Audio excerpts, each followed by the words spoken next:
Il a fallu compter sur Valverde, les gars, pour que le Real puisse encore avoir espoir en fait pour le titre de la Liga. Donc en vrai de vrai, moi je trouve que ce but il était très important. Et sur ce match, Bilbao, ils n'ont pas existé, les gars. C'est quoi ce délire?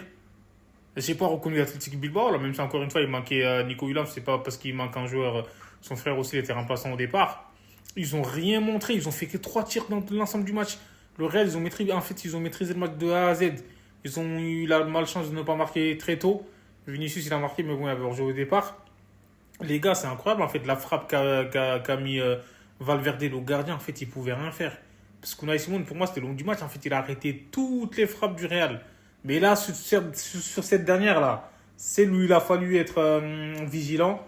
Il pouvait rien faire dans tous les cas. La frappe, elle était trop puissante en fait. Donc voilà quoi. Valverde, on sait que lui, c'est un spécialiste des frappes comme ça, là, bizarre. Donc voilà, c'était en plein Lulu, comme je l'ai dit. Le Real mérite sa victoire, il n'y a rien à dire. Et en même temps, ça met un petit peu de suspense en fait pour la fin de la Liga. Voilà. Le Real, ils ont maîtrisé, comme je l'ai dit, en termes de jeu, l'agressivité, ça se voit, ils avaient envie en fait de se racheter ce soir. Ils ont montré un autre visage. Tout le match, moi je trouve, comme je l'ai dit, Bilbao, ils s'en sortent en fait, de partir qu'avec un but. Enfin, à la fin, ils ont perdu, mais bon, dans le sens où ils ont limité la casse, parce qu'ils auraient pu perdre plus en fait si Unai Simon, il n'était pas dans un grand jour. Et voilà, bravo au Real.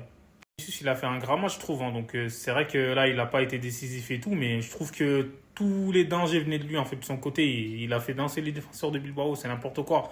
Et on voit très bien que Vinicius et Mbappé, les deux sur. Ah, c'est compliqué, les gars, en vrai de vrai. Soit t'as Mbappé, soit t'as Vinicius. Et Vinicius, en fait, il gère bien son côté. De toute façon, on sait que lui, c'est le spécialiste. Mbappé, c'est vrai que là, cette saison, en termes de stats et tout, franchement, il est pas mal. Mais le Real, ils ont fait une erreur. Parce que les deux, ils ne peuvent pas jouer sur le même côté, c'est compliqué. Mbappé, dans l'axe, on sait très bien qu'il a fait l'histoire du pivot gang. Mais en tout cas, ce soir, Vinicius, bravo. Il a montré que c'était un grand joueur. Mais Rodrigo, ça va. Je trouve que ces dernières semaines, je sais pas ce qui se passe en fait avec Rodrigo, on le voit moins. Mais même si aujourd'hui c'était mieux que les autres matchs, parce que les autres matchs, il était invisible en fait, les gars. C'est quoi ce délire? La défense du Real a tenu Asensio comme d'hab.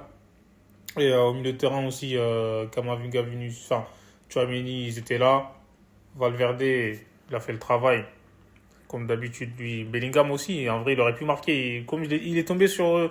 En fait, ils sont tombés sur un gardien qui était dans un grand jour. C'est ça qui a fait la différence aujourd'hui. Donc voilà, parce que Bellingham et tout, ils auraient tous dû claquer, comme je l'ai dit. Et les entrants aussi, Brahim Diaz, ils ont mis le feu un peu. Le Real, il faut qu'il fasse un peu tourner. Henry, il est rentré et tout ça. Mais au final, le Real, ils reviennent à 4 points du Barça. Ça promet.